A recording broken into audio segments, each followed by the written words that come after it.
Honestly, last night I left here and I was like, I don't know how I'm going to sleep after that game. And I feel very similarly tonight. I am fired up. Thank you, Arizona. Thank you, TCU. We just got done watching TCU and Arizona go to overtime. A wild ending to regulation. One of the craziest sequences. Mike Miles is trapped. Coloco, I think there was a ball screen. I can't remember the circumstance, but Coloco gets put on him and is like, you know what? I'm just going to stay on you. Yeah, trap him. They end up trapping him. Panics, brings it back to half court, gets fouled. TCU fans, I would say he got hip checked. I would say he got hip checked. Flopped a little bit though. But would they call it in the first half? Yes, they would have. They would have called it in the first half. So, but I also, God, that's a tough one. It's a tough one.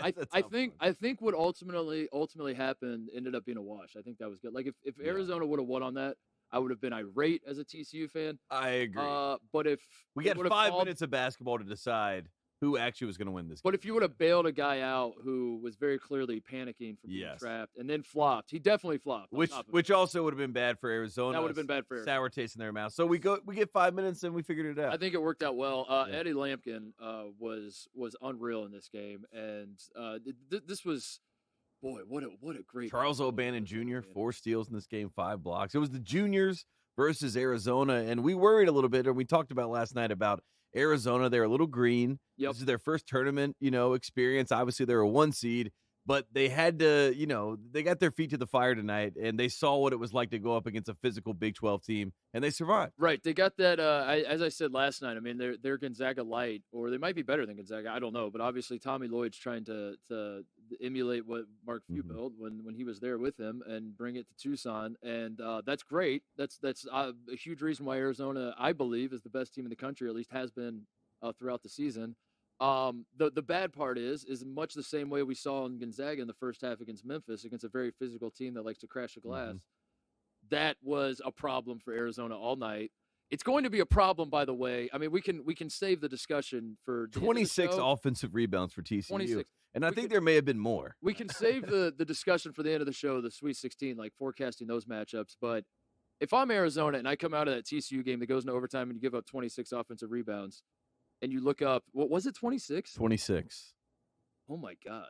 I mean, they out-rebounded them 55-46 overall, but 26 offensive rebounds. If I'm Arizona and I get done with the TCU game, I take a deep breath. We pop the champagne bottles that were onto the Sweet 16, and then I look up and I see Houston waiting for me. Yeah, you're like, okay, finally, we're done with a very physical team that loves to crash the glass. Wait a second, we're playing Houston. We get done with the best offensive rebounding team in the country. Now we get like the second best. Yeah. What could possibly go wrong? I know it's tough, but maybe they learned a lesson in this game. And like we said, I mean, Arizona, they needed to feel what it was like to be in the tournament. They thought that this game was a regular season game because they got up. We even had on set, we were like, I think that's game.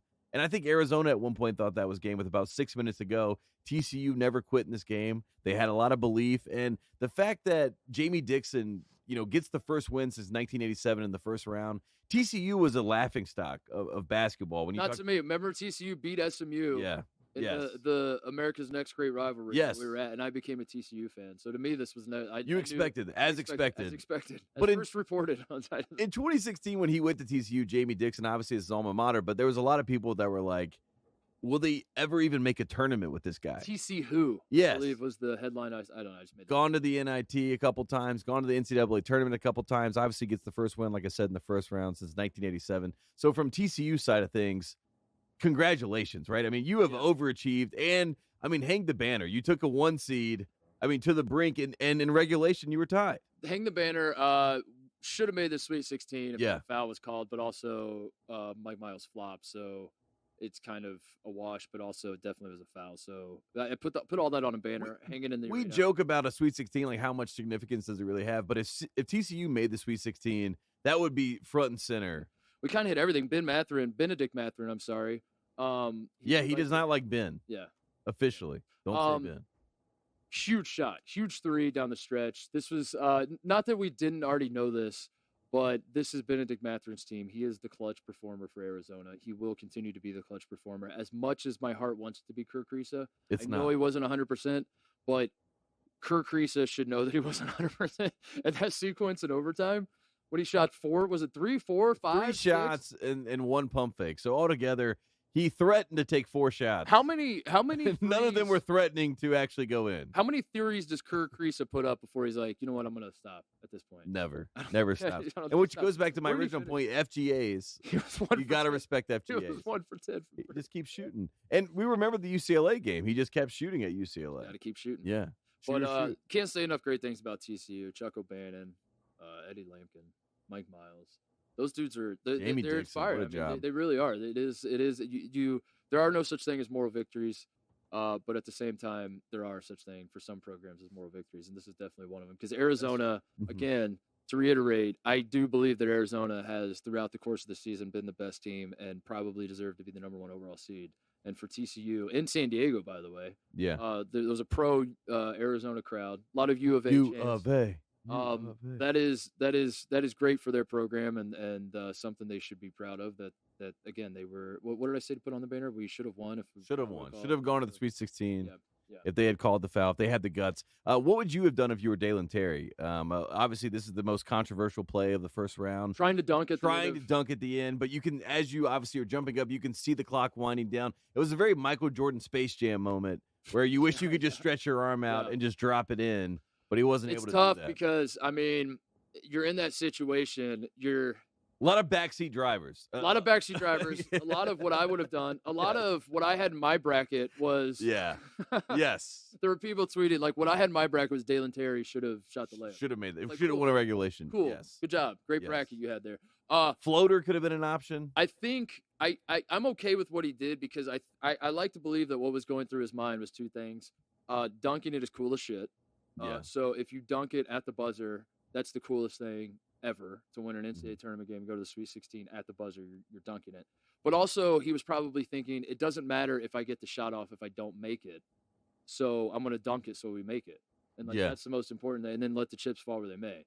Because otherwise you're throwing up the floater and you miss it and you get it off. Like part of it, because we do the revisionist history there too. Like if he the everyone's like, why didn't you just dunk it? Why didn't you just dunk it?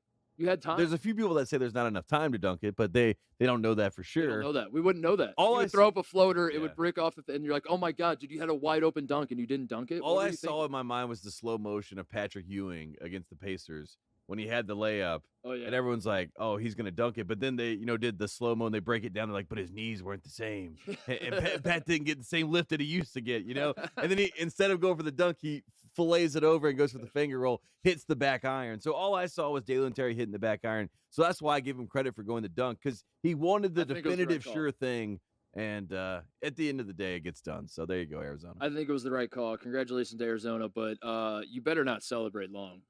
Hey there, thanks for watching Titus and Tate. For the full friend of the program experience, subscribe right below and come join us for all things college basketball. The action is heating up. Come join Titus and Tate.